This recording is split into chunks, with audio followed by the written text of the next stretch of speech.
Ainda que as tuas aspirações amorosas e os teus sonhos áureos de menina hajam pousado no ser mais abjeto e desprezível, não te amarei menos por isso, e, confiando em ti mesma, saberei respeitar a tua dor e a tua dedicação. Confortada com aquelas palavras, que deixavam transparecer generosidade e sinceridade absolutas, Célia prosseguiu.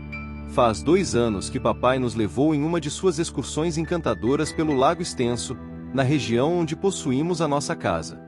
Além de mim, da mamãe e da Elvídia, ia conosco um jovem escravo adquirido na véspera e o qual, em vista da sua perícia nos remos, auxiliava a tarefa de abrir caminho ao longo das águas. Ciro chama-se esse escravo de 20 anos, que a vontade do céu deliberou fosse parar em nossa casa. Íamos todos alegres, observando a linha do horizonte e o recorte das nuvens no claro espelho das águas marulhantes. De vez em quando, Ciro me dirigia o olhar lúcido e calmo, que me produzia uma emoção cada vez mais intensa e indefinível. Quem poderá explicar esse mistério santo da vida?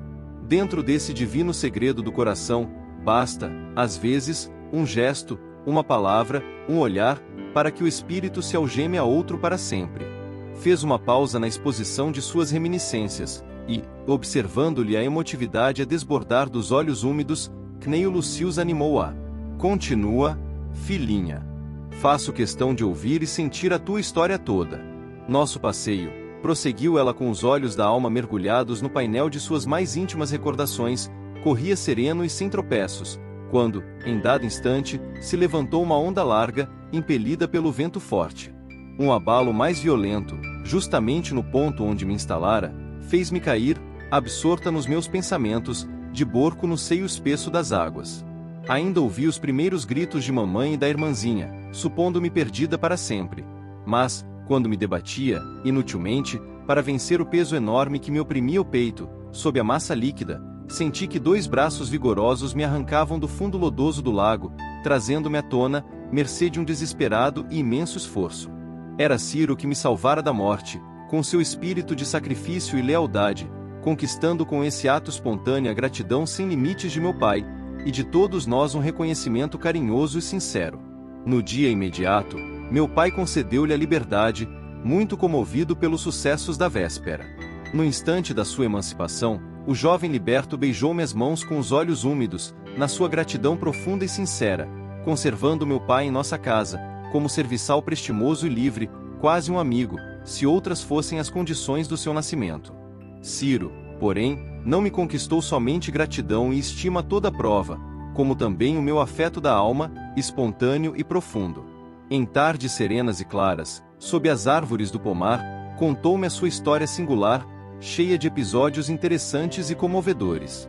Em tenra idade, vendido a um rico senhor que o conduziu desde logo ao país do Ganges, terra misteriosa e incompreensível para os romanos, ali teve ocasião de conhecer os princípios populares de consoladoras filosofias religiosas.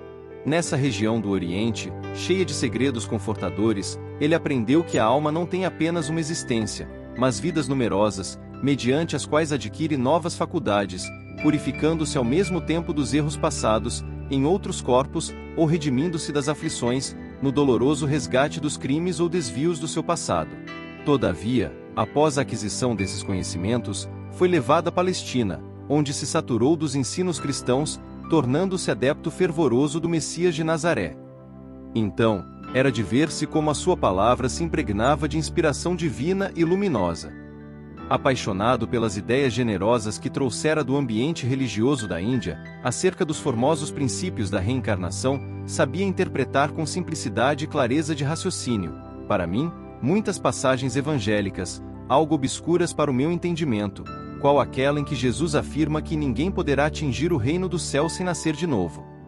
Fosse ao crepúsculo langoroso da Palestina, fosse ao luar caricioso das suas noites estreladas, quando descansava das fadigas do trabalho diuturno, falava-me ele das ciências da vida e da morte, das coisas da terra e do céu, com os dons divinos da sua inteligência, mantendo meu espírito suspenso entre as emoções da vida física e as gloriosas esperanças na vida espiritual.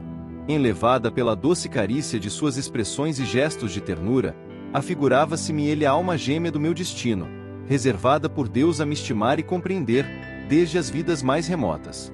Durante um ano, a vida nos correu em mar de rosas, porque nos amávamos intensamente.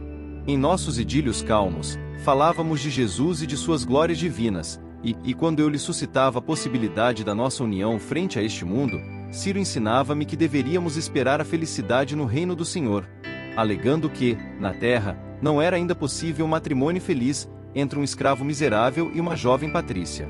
Por vezes, entristecia-me com as suas palavras despidas de esperanças terrenas, mas as suas inspirações eram tão elevadas e tão puras que, num relance, sabia o seu coração levantar o meu para as jornadas da fé, que levam a tudo esperar, não da terra ou dos homens, mas do céu e do amor infinito de Deus. O valoroso ancião tudo ouvia, sem um reproche, embora sua atitude mental se caracterizasse pela mais funda consternação. Observando que a neta fizera uma pausa na encantadora e triste narrativa, Cneio Lucius interrogou-a com benevolência. Qual a atitude desse rapaz para com teu pai? Ciro admirava-lhe a generosidade franca e espontânea, revelando, no íntimo, a mais santa gratidão pelo seu ato de fraternidade, quando o alforriou para sempre. A todo propósito, ensinava-me a respeitá-lo cada vez mais e a lhe realçar as qualidades mais elevadas. Falava-me constantemente de suas atitudes generosas, com entusiasmo, admirando-lhe a dedicação ao trabalho e a singular energia. E Ovídio nunca soube do teu amor? Perguntou o avô, admirado. Soube, sim, respondeu Célia humildemente. Contar-vos-ei tudo, sem omitir um só detalhe. Em nossa casa havia um chefe de serviço, que dirigia as atividades de todos os servos da família. Pausanias era um coração amigo do escândalo e nada sincero. Meu pai, atendendo à necessidade de viajar constantemente, conservava-o quase como mandatário de sua vontade, em função dos seus numerosos interesses, e Pausanias, muita vez, abusou dessa confiança generosa para estabelecer a discórdia em nosso lar. Observando a minha intimidade com o jovem liberto, cujos dotes morais tão fortemente me haviam impressionado o coração, esperou, certa feita, o regresso de meu pai de uma viagem à Idumeia, envenenando-lhe então o espírito com insinuações caluniosas sobre minha conduta. E que fez Euvídio? Interrogou o velhinho bruscamente, cortando-lhe a palavra, como se adivinhasse o desenrolar de todas as cenas ocorridas à distância. Repreendeu minha mãe asperamente, inculpando-a, e chamou-me à sua presença, de maneira que lhe recebesse as admoestações e conselhos necessários, sem jamais permitir que eu lhe expusesse tudo, com a sinceridade e franqueza com que o faço agora. E quanto ao liberto? Perguntou Cneio Lucius, ansioso por conhecer o desfecho do caso. Mandou pô-lo a ferros, ordenando a Pausanias que lhe aplicasse a punição que julgasse necessária e conveniente. Atado ao tronco, Ciro foi açoitado várias vezes pelo crime de me haver ensinado a amar, pelo coração e pelo espírito, com o mais carinhoso respeito, a todas as tradições do mundo e da família, no altar do devotamento silencioso e do sacrifício espiritual. No segundo dia de seus indizíveis padecimentos, consegui avistá-lo, apesar da vigilância extrema que todos resolveram exercer sobre os meus passos.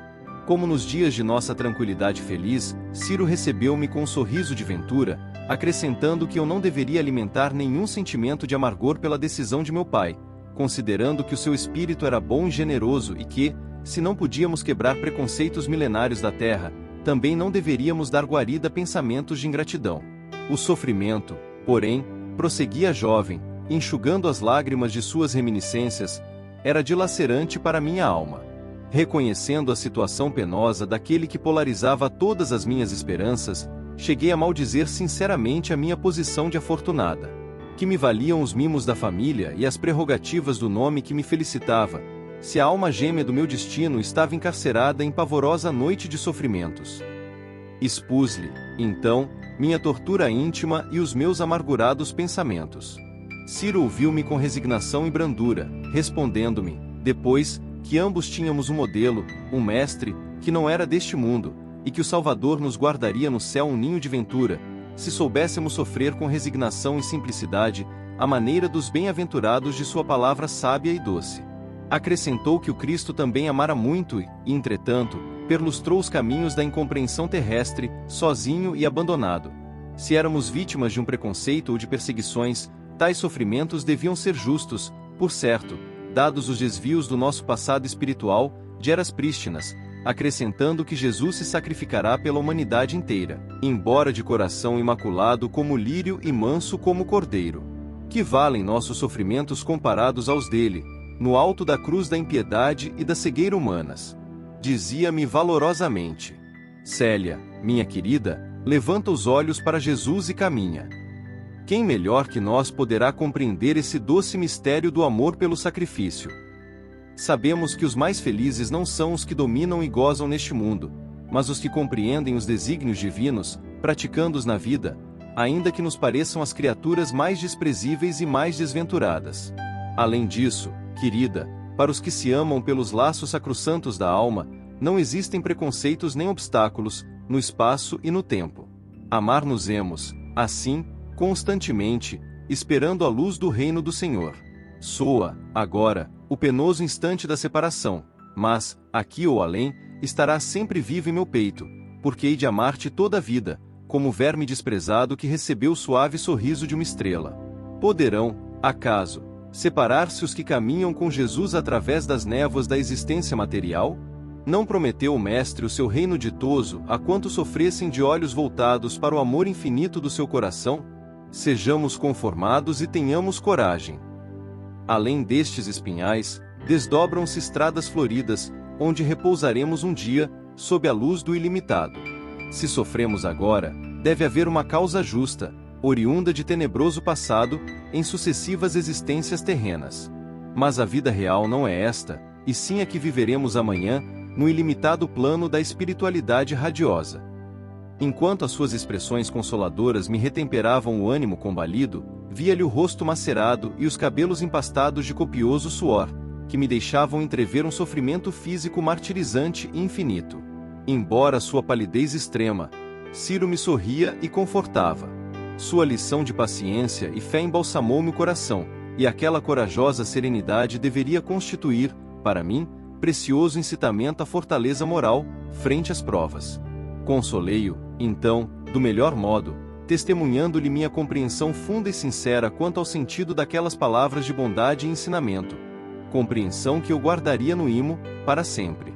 Prometemo-nos, reciprocamente, a mais absoluta calma e confiança em Jesus, bem como eterna fidelidade neste mundo, para nos unirmos, um dia, nos céus. Terminados os rápidos minutos que consegui para falar ao encarcerado, reconstituí as energias interiores da minha fé, enxugando corajosamente as próprias lágrimas. Procurei minha mãe, implorei sua intercessão afetuosa, de modo a cessarem as cruéis punições que Pausanias impusera ao bem-amado de minha alma, dando-lhe ciência dos quadros penosos que presenciara. Ela comoveu-se profundamente com a minha narrativa e obteve de meu pai a ordem para que Ciro fosse libertado, sob certas condições, que, apesar de penosas, constituíram para mim um brando alívio. Que condições? Perguntou Cneio Lucius, admirado ante o romance comovedor da neta, cujos 18 anos atestavam a mais profunda intensidade de sofrimento. Meu pai acedeu, sob a condição de que não mais avistasse o jovem liberto para qualquer despedida, providenciando, na mesma noite, para que ele fosse, escoltado por 2 escravos de confiança, até Cesareia, em cujo porto deveria ser internado numa galera romana, desterrada a critério dos que a comandavam. E chegaste, filha, a alimentar algum rancor contra Ovídio, frente à sua atitude? Não, respondeu com espontânea sinceridade. Se tivesse de alimentar qualquer rancor, seria contra o meu próprio destino. Aliás, Ciro ensinava-me sempre que não podem caminhar para Jesus aqueles que não orarem pai e mãe, de acordo com os preceitos divinos. Cneio Lucius encontrava-se eminentemente surpreendido. Quando Ovídio lhe solicitara a intervenção moral junto da neta, longe estava de presumir tão doloroso romance de amor num coração de 18 anos, cheio de juventude e de piedade. Seu espírito, que conhecia o vírus destruidor que operava a decadência da sociedade mergulhada num abismo de sombras, extasiava-se com aquela narrativa simples de um amor doce e cristão, que aguardava pacientemente o céu para todas as suas realidades divinas. Nenhuma voz da mocidade ainda lhe falará, assim, com tanta pureza à flor dos lábios. Admirado e enternecido, descansou a face enrugada na mão direita meio trêmula, entregando a uma longa pausa para coordenar ideias. Ao cabo de alguns minutos, notando que a neta aguardava ansiosa sua palavra, perguntou com a mesma benevolência: minha filha, esse jovem escravo jamais abusou da tua confiança ou da tua inocência? Ela fixou nele os olhos serenos, em cujo fulgor cristalino podiam ler-se uma candidez e sinceridade a toda prova, exclamando sem hesitar: nunca! Jamais Ciro permitiu que os meus próprios sentimentos pudessem tisnar-se de qualquer tendência menos digna. Para demonstrar-vos a elevação de seus pensamentos, quero contar-vos que, um dia, quando conversávamos à sombra de velha oliveira, notei que sua mão pousara levemente em meus cabelos. Mas, no mesmo instante, como se nossos corações se deixassem levar por outros impulsos, retirou-a, dizendo-me comovido: Célia, minha querida, perdoa-me. Não guardemos qualquer emoção que nos faça participar das inquietações do mundo, porque, um dia, nos beijaremos no céu, onde os clamores da malícia humana não poderão atingir-nos. Cneio Lucius contemplou de frente a neta, cuja sinceridade diamantina lhe irradiava dos olhos cândidos e valorosos, exclamando: Sim, filha, o homem a quem te consagras possui um coração generoso e diferente do que se poderia presumir no peito de um escravo, ao inspirar-te um amor tão distante das concepções da mocidade atual. E acentuando as palavras, como se quisesse imprimir-lhes nova força, com vistas a si mesmo, continuou após ligeira pausa: Além disso, essa nova doutrina, qual aceitaste, deve conter uma essência profunda, dado o maravilhoso elixir de esperança que destila nas almas sofredoras.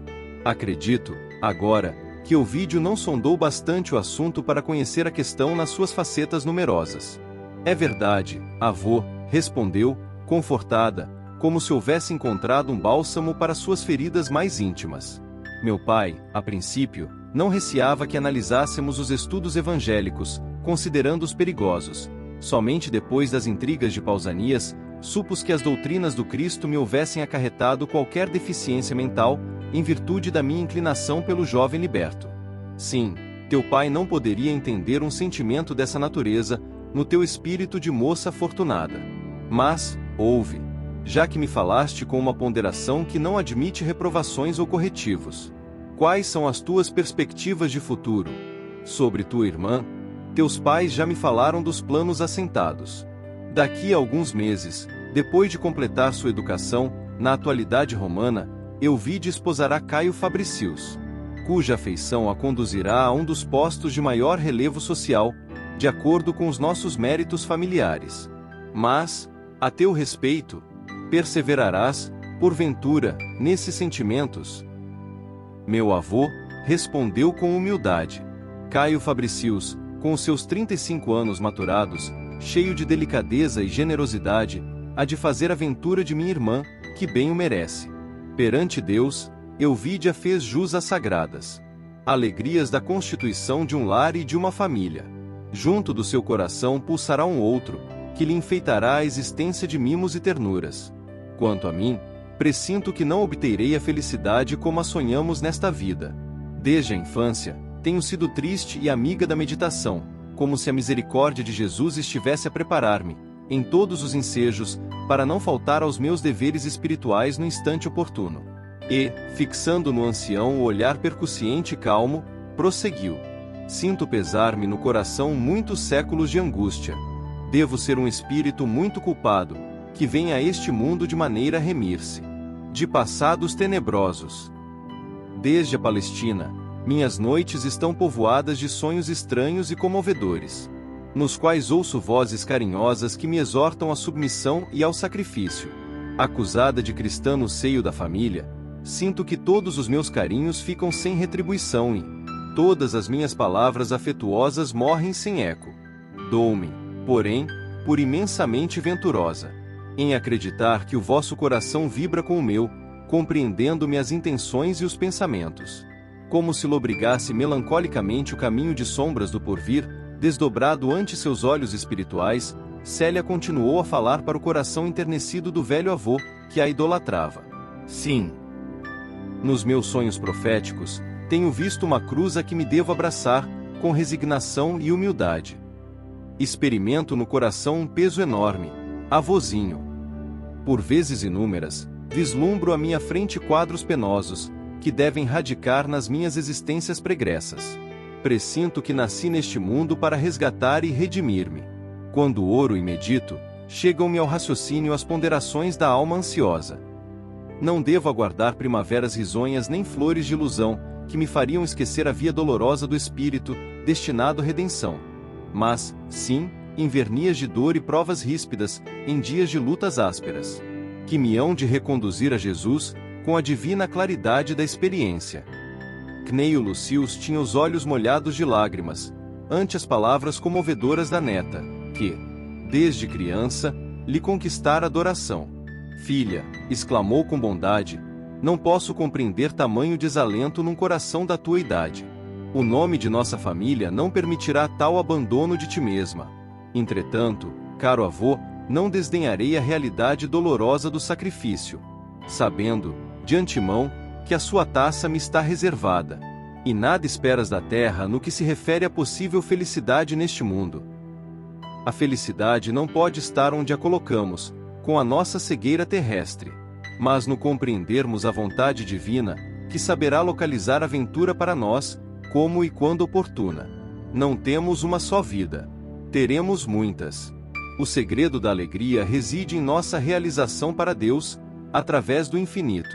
De etapa em etapa, de experiência em experiência, nossa alma caminhará para as glórias supremas da espiritualidade, como se fizéssemos a laboriosa ascensão de uma escada rude e longa. Amar-nos-emos sempre, meu avô, através dessas numerosas existências. Elas serão como anéis na cadeia de nossa união ditosa e indestrutível. Então, mais tarde, vereis que a vossa neta, dentro da sua realidade espiritual, se encontrará convosco, com a mesma compreensão e com o mesmo amor imperecível, na região da felicidade real que a morte nos descerrará, com os seus sepulcros de cinzas dolorosas. Atualmente, aos vossos olhos serei, talvez, sempre triste e desventurada. Mas, no íntimo, guarda a certeza de que as minhas dores constituem o preço da minha redenção para a luz da eternidade. Segundo me falam os augúrios do coração, em suas vozes silenciosas e secretas. Não terei um lar constituído, especialmente, para minha aventura nesta vida. Viverei incompreendida, de coração dilacerado no caminho acerbo das lágrimas remissoras.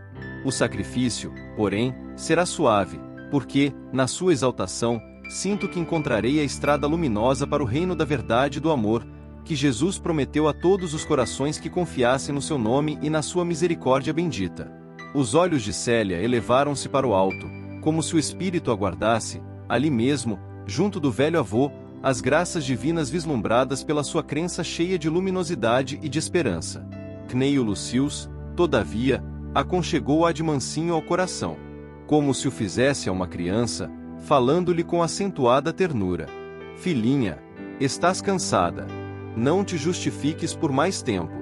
Conversarei com Elvídio a respeito dos teus mais íntimos pensamentos, elucidarei a tua situação perante o seu conceito. E, chamando Márcia, a filha mais velha, que representava junto da sua velhice confortada o papel de anjo tutelar e carinhoso, o respeitável Patrício acentuou. Márcia, nossa pequena Célia precisa de tranquilidade e repouso físico. Conduze-a ao teu quarto e faze-a descansar. A neta beijou-lhe ternamente a fronte, reatrancho com a tia, amável e generosa, que quase a tomou nos braços, conduzindo-a para o interior. A noite ia já adiantada, enchendo o céu romano de caprichosas fulgurações. Cneio Lucius, absorto em profundos cismares, abismou-se no mar de conjeturas. Seu velho coração estava exausto de palpitar na incompreensão dos arcanos do mundo. Também fora jovem e também nutrira sonhos. Na juventude longínqua, muita vez aniquilar as aspirações mais nobres e os propósitos mais generosos, ao tumultuoso embate das paixões materializadas e violentas. Somente as brisas cariciosas da reflexão, na idade madura, lhe haviam sazonado as concepções espirituais, a caminho de uma compreensão cada vez maior da vida e de suas leis profundas. Desde que se habituara a meditar sinceramente, assombravam-lhe o espírito os fantasmas da dor e os espantosos contrastes dos destinos humanos. Apesar de arraigado às tradições mais puras dos antepassados, e não obstante havê-las transmitido com fidelidade e amor aos descendentes, seu coração não podia aceitar toda a verdade divina encarnada em Júpiter, símbolo antigo que consubstanciava todas as velhas crenças. Desejoso de propiciar uma lição àquela criança, na sua ânsia educativa, fora o seu espírito que se abalara e comovera ante as novas concepções que lhe provinham dos lábios puros de um anjo. Ele, que se habituara a investigar as causas profundas da dor, e a sentir os padecimentos de quantos soluçavam no cativeiro, acabava de receber uma chave maravilhosa para solucionar os caprichosos enigmas do destino. A visão das existências sucessivas, a lei das compensações, as estradas do resgate espiritual pela expiação e pelo sofrimento, eram agora patentes ao seu raciocínio, como soluções providenciais.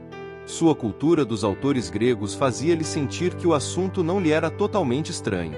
Mas a palavra carinhosa e convincente da neta, testemunhando-lhe a verdade com os seus próprios padecimentos prematuros, abria-lhe a mente nova senda para todas as cogitações em tal sentido. Reclinado no divã da área doméstica, seus olhos contemplavam a imagem soberba de Júpiter Stator, talhada em marfim, no centro dos outros deuses de sua família e de sua casa, com o coração tomado de angústia. Levantou-se e andou pausadamente em torno dos nichos adornados de luzes e flores. A imagem de Júpiter já não lhe despertava os mesmos sentimentos de piedosa veneração como nas noites anteriores.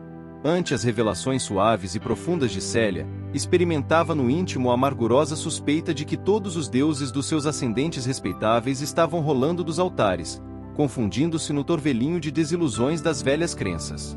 De alma opressa, o patrício venerando observava que novas equações filosóficas e religiosas apossavam-se, precipitadamente, do seu coração. Em seguida, receoso e aturdido, Cneio Lucius escutava no íntimo o doce rumor de uns passos divinos. Parecia-lhe que a figura suave e enérgica do profeta de Nazaré, cuja filosofia de perdão e de amor conhecia através das pregações então correntes, surgia no mundo para estilhaçar todos os ídolos de pedra, a assenhorear-se do coração humano para sempre.